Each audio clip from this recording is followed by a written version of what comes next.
हाँ तो हेलो बच्चों, यूपी बोर्ड एग्जामिनेशन केमिस्ट्री के लिए मैं आज आप लोगों के सामने फिर से एक नया वीडियो लेके आया हूँ। बिल्कुल एकदम लेटेस्ट वीडियो है ये। इसमें मैंने आप लोगों के लिए डी तथा एफ ब्लॉक से आने वाले यूपी बोर्ड में एग्जामिनेशन में इम्पॉर्टेंट प्रश्नों के बारे में चर्चा करूंगा। बच्चों, डी तथा एफ ब्लॉक से क्या क्या आता है ये आप जानिए और इनको बिल्कुल एक बार रिवाइज करके परीक्षा हॉल में जाएंगे तो निश्चित रूप से आपको 5 अंकों का लाभ अवश्य होगा। तो आइए बच्चों, हम स्टार्ट करते हैं आज का जो लेटेस्ट वीडियो है, D and F block elements. D and F block elements. सबसे पहले बच्चों हम जानते हैं कि डी ब्लॉक एलिमेंट्स क्या है। D block elements, D block तत्व क्या है बच्चों? डी ब्लॉक तत्व के बारे में पहचानिए। इसको संक्रमण तत्व भी कहते हैं, संक्रमण तत्व भी कहते हैं। बच्चों, इसकी बहुत सिंपल सी परिभाषा है कि वे तत्व जिनके बाह्य कोश के अंतिम इलेक्ट्रॉन रिक्त डी कक्षक में रिक्त डी कक्षक, याद रखना, रिक्त डी कक्षक में उपस्थित होते हैं, उन्हें हम डी ब्लॉक एलिमेंट्स या संक्रमण तत्व कहते हैं।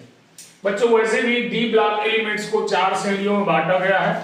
उन श्रेणियों को हम 3D, 4D, 5D and 6D श्रेणियां कहते हैं। ये बच्चों 4 श्रेणियों में इनको बांटा गया है, 4 श्रेणियों में इन्हें डिवाइड किया गया है। मैं चूंकि परीक्षा से संबंधित चीजें बता रहा हूं तो एक नजर में सारी चीजों को तीव्र गति से हमें बताना है, तो जल्दी जल्दी आप देखते जाइए। बच्चों, इसमें क्वेश्चन आ जाता है डी ब्लॉक एलिमेंट्स का समान सूत्र इलेक्ट्रॉनिक विन्यास। ये डी ब्लॉक एलिमेंट्स है, तो इसके जो हमारे मुख्य बिंदुओं में पहला बिंदु आता है इलेक्ट्रॉनिक विन्यास। देखिए, पहला नंबर इसका जो फिजिकल प्रॉपर्टी में है वो है इलेक्ट्रॉनिक विन्यास। ध्यान रहे बच्चों, इलेक्ट्रॉनिक विन्यास में आपको बताना है, मान लीजिए हम 3D श्रेणी के बारे में स्टार्ट करते हैं। 3D, 4D और 5D आप ऑटोमेटिक समझते जाएंगे। 3D तत्वों का इलेक्ट्रॉनिक विन्यास, अगर जैसे एक एग्जांपल के लिए, तो डी ब्लॉक तत्वों का जो सामान्य इलेक्ट्रॉनिक विन्यास होगा, सामान्य इलेक्ट्रॉनिक विन्यास, ये कई बार बोर्ड परीक्षा में पूछा गया है। जनरल इलेक्ट्रॉनिक कॉन्फ़िगरेशन, तो केवल आपको हेडिंग बनाकर इसी तरह लिख देना है। आपका सामान्य इलेक्ट्रॉनिक विन्यास होगा n-1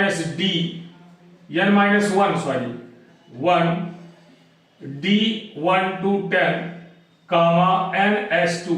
इसका समान जनरल इलेक्ट्रॉनिक विन्यास ये होता है बच्चों, ध्यान से देखिए, n-1 D1 10 ns2। 0 से 1 2 भी हो सकता है, यहां पर हम ये लिख सकते हैं 1 से 2, तो इस प्रकार से लिखा जा सकता है। तो जनरल इलेक्ट्रॉनिक विन्यास की चर्चा जब हो तो इसको सिद्ध कर लीजिए। मान लीजिए आपका कोई एलिमेंट जिसका परमाणु क्रमांक 21 है, इसका एडमियम 21 किसका है? इसका एडमियम का है, Sc का है। इसको आप जैसे ही देखेंगे तो देखिए, इसको 21 को बनाएंगे तो 1s2 2s2 2p6 3s2 3p, जो हो गया 2 2 4 6 4 10 2 12 12 6 18, और इसके बाद जो है आपका 4s2 आएगा और 3d1 आएगा। बच्चों ध्यान से समझिए, ये आपका इलेक्ट्रॉनिक कॉन्फ़िगरेशन होगा। तो देखिए, अगर इन दोनों को देखा जाए तो जिस तरह का हमारा फार्मूला होता है n-1, n का मतलब यहां पर 4 है, n बराबर अगर 4 है, इसको देख लिया जाए तो यहां पर ये n-2 है, n-1 है, तो यानी 4 में 1 घटा दें और D1 हो जाएगा, ये हो जाएगा। इसके बाद n बराबर 4NH2 हो जाएगा। तो बच्चों ये बन जाएगा 3D1 और 4S2 ये बन जाएगा इलेक्ट्रॉनिक, इसका अंतिम इलेक्ट्रॉनिक विन्यास ये बनेगा बच्चों। तो हमारे इसमें जो जनरल इलेक्ट्रॉनिक कॉन्फ़िगरेशन है वो इस प्रकार से प्रत्येक एलिमेंट्स का निकाला जा सकता है। बच्चों यहाँ देख लीजिए फिर से, लास्ट में इसका d ऑर्बिटल रिक्त है, जो रिक्त होगा वही d ब्लॉक एलिमेंट्स कहलाएगा। ये आपका था पहला number, electronic configuration. Electronic configuration प्रत्येक एलिमेंट्स का इसी प्रकार से आएगा। जैसे जैसे आगे बढ़ते जाएंगे तो कुछ अपवाद होते हैं, जैसे 3D श्रेणी की चर्चा करें। 3D श्रेणी में दो एलिमेंट्स अपवाद है, एक है क्रोमियम 24, दूसरा 29 कॉपर। इनके इलेक्ट्रॉनिक विन्यास में थोड़ा सा दिक्कत आती है बच्चों। 1s2 2s2 2p6 3s2 3p6 3d4 और 4s2 होता है। इसका जनरल अगर फार्मूला बनाया जाए, लेकिन ये वास्तविक रूप से गलत है, चूंकि d एलिमेंट्स इसके s एलिमेंट से एक इलेक्ट्रॉन अपनी ओर खींच लेता है और ये 3d5 बना लेता है और ये 4s1 बन जाता है। यहां पर हाई एनर्जी होने के कारण अर्धपूरित कक्षक बनाने के लिए 3d4s से इलेक्ट्रॉन अपनी ओर खींच लेता है। तो ये जो पहले 3d4 लिखा था उसकी जगह में 3d5 होगा, और जहां 4s2 लिखा था वहां 4s1 हो जाएगा। ये अपवाद है, इसको आप विशेष कर ध्यान दीजिए। इसी प्रकार कॉपर 29 में यहां से यहां तक सेम इलेक्ट्रॉनिक कॉन्फ़िगरेशन होगा, और यहां पर 3d9 हो जाएगा और यहां 4s2 होगा। ये भी आपका रॉन्ग माना जाएगा। इसमें भी 4s से एक इलेक्ट्रॉन 3d खींच लेता है और 3d10 बना लेता है, 4s1 बन जाता है। तो इस प्रकार से ये हमारा इलेक्ट्रॉनिक विन्यास सही मायने में ये बन जाता है, सही मायने में ये बन जाता है। और बाकी इसमें भी उसी तरह रहेगा, 1s2 2s2 2p6 3s2 3p6 और ये 3d10 और 4s1। इस प्रकार से ये कॉपर 29 का है, देख लीजिए यहां पर ये परिवर्तन हो जाता है। ये होना चाहिए लेकिन ये हो जाता है, इसमें ये होना चाहिए लेकिन ये हो जाता है। ये ध्यान रखें, इसमें बहुत ही जो है इंपॉर्टेंट चीजें हैं। दूसरा नंबर अब हम आपको बताते हैं इलेक्ट्रॉनिक कॉन्फ़िगरेशन। ध्यान रखना, general electronic configuration of D block elements बहुत पूछा जाता है एक नंबर का। कभी कभी ऐसा होता है कि वो पूछ लेता है आपसे कि डी ब्लॉक और ये ब्लॉक एलिमेंट्स हैं कि नहीं। तो बच्चों ध्यान रखना, संक्रमण तत्व की जब चर्चा है, संक्रमण तत्व में आप देखते हैं Zn है, Hg है और इसके बाद Pd है। ये तीनों तत्व आपके बहुत ही इंपॉर्टेंट, ध्यान रखना, इनको संक्रमण तत्व की श्रेणी में नहीं रखा जा सकता, क्योंकि इनके सभी डी ब्लॉक फुल रहते हैं। डी फुल रहते हैं सभी। जब डी ब्लॉक इनके फुल रहेंगे तो इनको हम संक्रमण तत्व बहुत कम मात्रा में कहेंगे। ये संक्रमण तत्व नहीं, क्योंकि ये परिवर्ती संयोजकता भी नहीं दर्शाते। तो ध्यान रखना, ये तीनों तत्व आखिरी के सेकेंड बी ग्रुप के, ये सभी संक्रमण तत्वों की श्रेणी में नहीं रखा जाता। अब देखिए बच्चों, हमारे पास जो डी ब्लॉक एलिमेंट्स का अगला गुण है, अगले गुण के बारे में हम चर्चा करें तो हमारे अगले गुण में आता है तत्व द्वारा परिवर्ती संयोजकता क्यों दर्शाया जाता है, यानी परिवर्ती संयोजकता की बात आती है। दूसरा है, ध्यान से देखिए, परिवर्ती संयोजकता। परिवर्ती संयोजकता ये डी ब्लॉक एलिमेंट्स क्यों दर्शाते हैं, ये ध्यान रखना। इन तत्वों में एक विशेष गुण पाया जाता है जो हमने अभी एक आपके सामने लिखा था, जनरल इलेक्ट्रॉनिक कॉन्फ़िगरेशन लिख दे रहा हूं, n-1 d और ns। यहां पर आपने पढ़ा था 1 to 10, यहां आपने पढ़ा 1 to 2। ये आपका इलेक्ट्रॉनिक कॉन्फ़िगरेशन, इसका अंतिम इलेक्ट्रॉनिक कॉन्फ़िगरेशन। तो डी ब्लॉक एलिमेंट्स के दोनों ऑर्बिटल ये n-1d तथा NS दोनों ऑर्बिटल के इलेक्ट्रॉन आबंध बनाने में भाग लेते हैं, आबंध बनाने में भाग लेते हैं। ध्यान रहे आपको बच्चों कि N-1D के जितने भी इलेक्ट्रॉन हैं अधिकांशतः आबंध बनाने में भाग लेते हैं, और S ऑर्बिटल के भी इलेक्ट्रॉन आबंध बनाने में भाग लेते हैं। इसलिए सभी डी ब्लॉक एलिमेंट के तत्व, अभी जो मैंने बताया तीन को छोड़कर Zn, Hg और Pd, ये तीनों आपको ध्यान में रखना होगा। ये प्रश्न भी आ जाता है कभी कभी कि ये संक्रमण तत्व नहीं है, क्यों, समझाइए। तो आपको बताना है इनका अंतिम इलेक्ट्रॉनिक कॉन्फ़िगरेशन पूरी तरह सारे ऑर्बिटल फुल रहते हैं, इसलिए इनको संक्रमण तत्व नहीं कहा जाता। तो देखिए यहां पर अगर देखा जाए तो किसी भी 3D के किसी भी तत्व को ले लिया जाए कि वो कितने ऑक्सीजन संख्या दर्शा सकता है। तो जैसे क्रोमियम को आप लेते हैं, क्रोमियम जो आपका है ये Cr24, तो ये +6 भी दर्शा सकता है, +5 भी दर्शाता है, +4 भी दर्शाता है, +3 भी दर्शाता है, +2 भी दर्शाता है, यानी इतने ढेर सारे ऑक्सीकरण संख्याएं ये दर्शाता है क्रोमियम। और सबसे अधिक इस एलिमेंट में यहां पर अगर देखा जाए सबसे ज्यादा ऑक्सीकरण संख्या Mn दर्शाता है।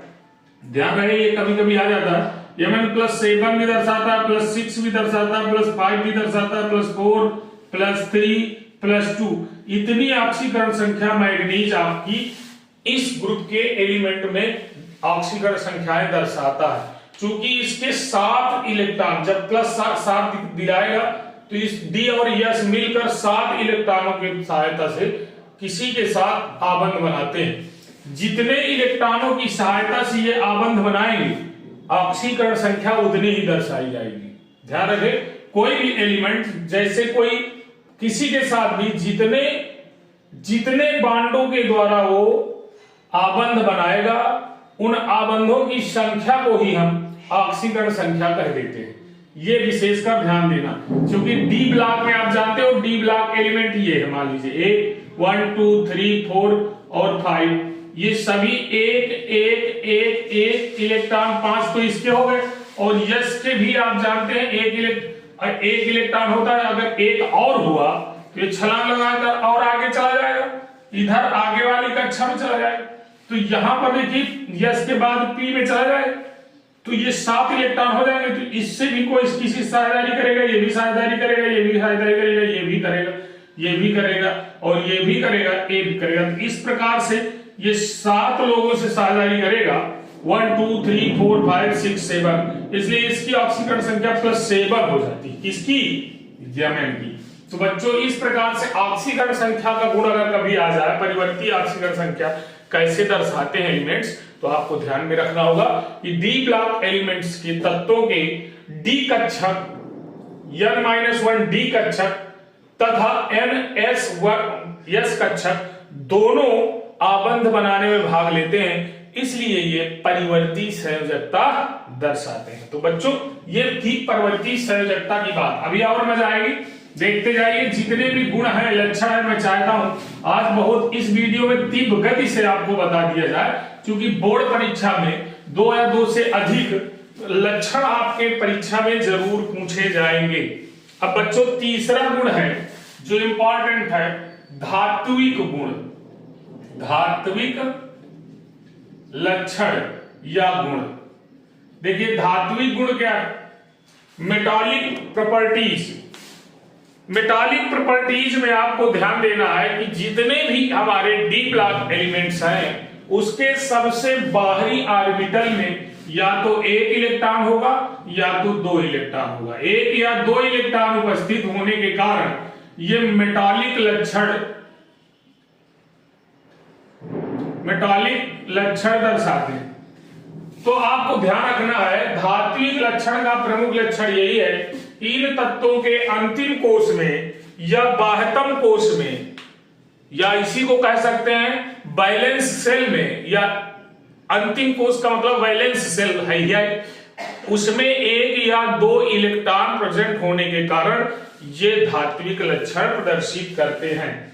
अब बच्चों तीसरा लक्षण आता है इसका, चौथा, 3 तो हो गए, चौथा नंबर में है कि ये रंगीन आयन क्यों बनाते हैं, रंगीन आयन क्यों बनाते हैं। बच्चों इसके बारे में आपको ध्यान में रखना होगा, इन तत्वों को हम किन किन विषय के कारण ये रंगीन आयन बनाते हैं, क्यों बनाते हैं, क्या कारण है, इनमें क्या पाया जाता है। तो इसका प्रमुख कारण देखिए, पहला ये है, ये जो डी कक्षक है, डी कक्षक वो रिक्त होता है।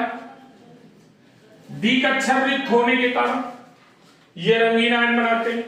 दूसरी बात इसमें सबसे बड़ी बात यह है कि डी ऑर्बिटल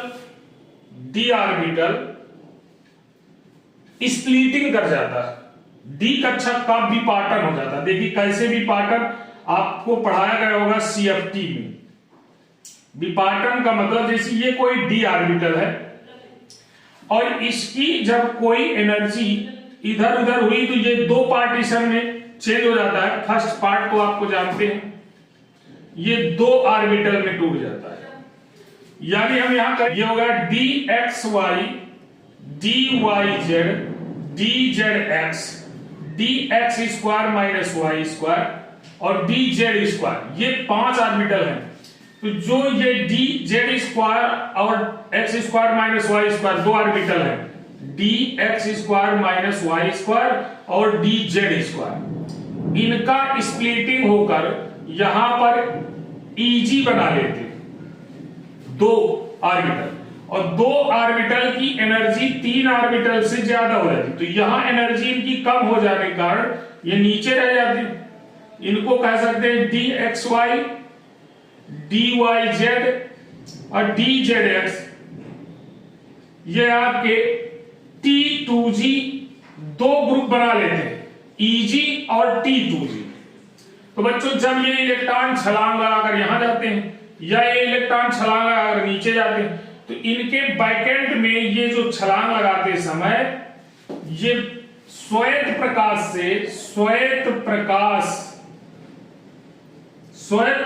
से आवश्यक रंग ग्रहण कर लेते हैं, जिसके कारण वह कलर हमारे कंपाउंड में दिखाई देने लगता है। तो डी ब्लॉक स्प्लिटिंग के कारण दूसरा नंबर है। पहला नंबर डी कक्षक रिक्त होने के कारण, दूसरा नंबर डी कक्षक के विपाटन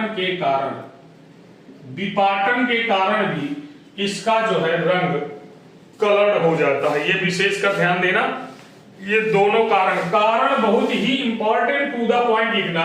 जिस कारण से जो भी हमारा कैरेक्टर प्रेजेंट होता है उसको ही बताना, कोई अदर नहीं बता देना। अदर बताओगे तो गलत मान लिया जाएगा बच्चों। तो ध्यान रहे, रंगीन आयन तक आप पहुंच गए। अब रही बात मैग्नेटिक प्रॉपर्टीज, चुंबकीय व्यवहार या चुंबकीय गुण। 5वां नंबर चुंबकीय गुण। बच्चों एक ही वीडियो में सारे कैरेक्टर्स बता दे रहा हूं, आप बिल्कुल इसको अंत तक देखिएगा, जल्दबाजी में हटिएगा नहीं। चुंबकीय गुण क्या है, जो कुछ तत्व जो हमारे हैं डी ब्लॉक में रिक्त इलेक्ट्रॉन होने के कारण ये मैग्नेटिक व्यवहार करते हैं। यानी जब इनमें अयुग्मित इलेक्ट्रॉन होंगे तो वो चुंबकीय व्यवहार करेंगे अर्धपूरित ऑर्बिटल को छोड़कर। ध्यान रखना, डी ब्लॉक हमारा ये है, इसको ध्यान रखना। 1 2 3 4 5 ऑर्बिटल है। अगर इनमें एक एक इलेक्ट्रॉन है तो ये पांचों इलेक्ट्रॉन हमारे निश्चित रूप से अर्धपूरित है। तो ये आपका चुंबकीय व्यवहार नहीं दर्शाएगा, अनुचुंबकीय व्यवहार नहीं दर्शाएगा, प्रतिचुंबकीय व्यवहार दर्शाएगा। यानी ये मैग्नेटिक का कार्य नहीं करेगा।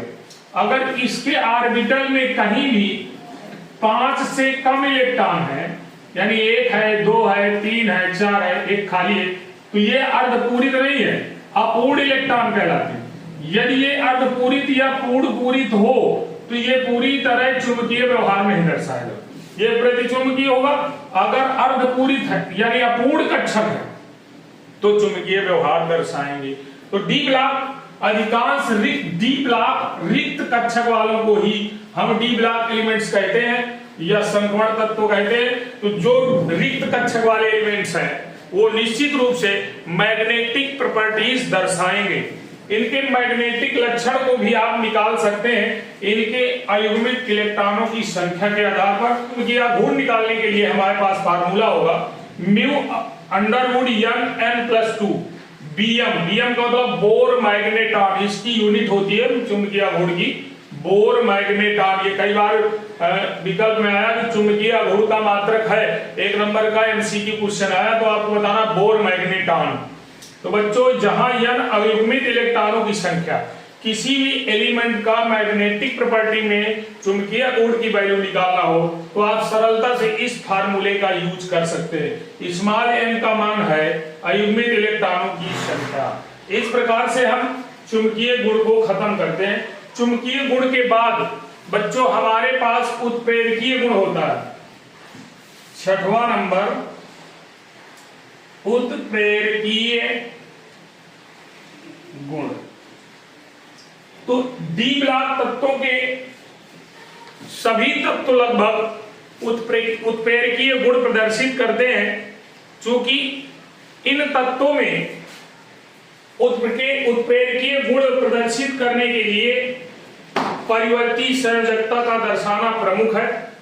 ये चूंकि परिवर्ती संयोजकता दर्शाते हैं, इनका विशिष्ट लक्षण परिवर्ती संयोजकता होने के कारण ये अपना पूरा रूप रंग बदलते रहते हैं, इसलिए ये उत्प्रेरकीय गुण प्रदर्शित करते हैं। जैसे किसी भी कंपाउंड में वैडमियम B2O5 हमारा ये उत्प्रेरक का कार्य करता है। हाइड्रोजनीकरण में निकिल है, प्लेटिनम है, ये सभी आपके उत्प्रेरकीय गुण का कार्य करते हैं।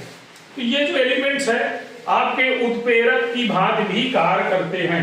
तो बच्चों हम आपको बताएं डी ब्लॉक में बहुत सारे ऐसे लक्षण हैं जो अति महत्वपूर्ण होते हैं, लेकिन सब अब महत्वपूर्णों में से मैं आपको सबसे ज्यादा महत्वपूर्ण गुण बता दे रहा हूं। इसके बाद संकुल यौगिक का निर्माण, जटिल आयनों का या जटिल यौगिकों का निर्माण।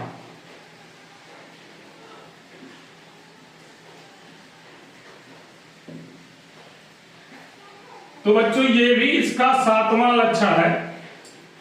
देखिए डी ब्लॉक तत्वों के डी ब्लॉक रिक्त होने के कारण ये मिश्र धातु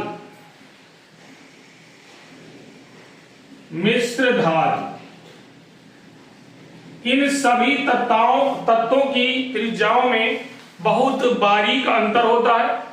इसलिए जब भी अनेक प्रकार की धातुएं आपस में जुड़ती हैं तो इनके परमाणुओं का आकार समान होने के कारण ये एक दूसरे से जुड़कर धातु के विशिष्ट धातु आबंध से जुड़कर ये मिश्र धातु मेटलॉइड ये आपका मिश्र धातु का निर्माण कर लेती है। ऐसी धातुएं ये आपको आसानी से मिश्र धातु के रूप में दिखाई देती हैं।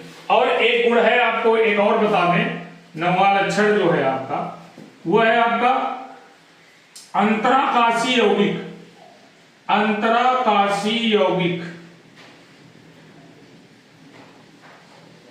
यौगिकों का निर्माण। तो डी ब्लॉक एलिमेंट्स के सभी तत्व ये अभी देख रहे हो कि आपस में बीच में एक रिक्तता छोड़ देते हैं।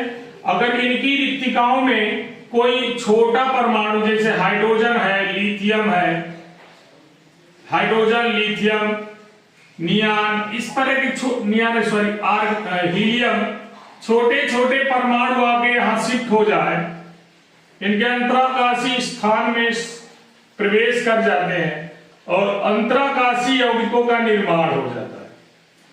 साधारण यौगिकों की अपेक्षा ये ज्यादा चमकदार, चमकीले तथा टिकाऊ व स्टेबल होते हैं। इनकी विद्युत चालकता में कोई परिवर्तन नहीं आता। जिस प्रकार अदर हमारी धातुएं विद्युत चालन का कार्य करती हैं, उसी प्रकार अंतराकाशीय यौगिक भी विद्युत का चालन करते हैं। तो बच्चों, ये हमारे जो महत्वपूर्ण ये लक्षण हैं डी ब्लॉक एलिमेंट्स के, अभी और भी हैं लेकिन मैंने इंपॉर्टेंट लक्षणों को छांटा है। ये आपके बोर्ड परीक्षा में निश्चित रूप से 2 या 2 से अधिक आ सकते हैं। इसको बार बार रिवाइज कर सकते हैं और कर करके देख लीजिए, बोर्ड परीक्षा में आपके लिए ये अति महत्वपूर्ण होगा। तो thank you, have a nice day बच्चों, फिर कल मिलते हैं।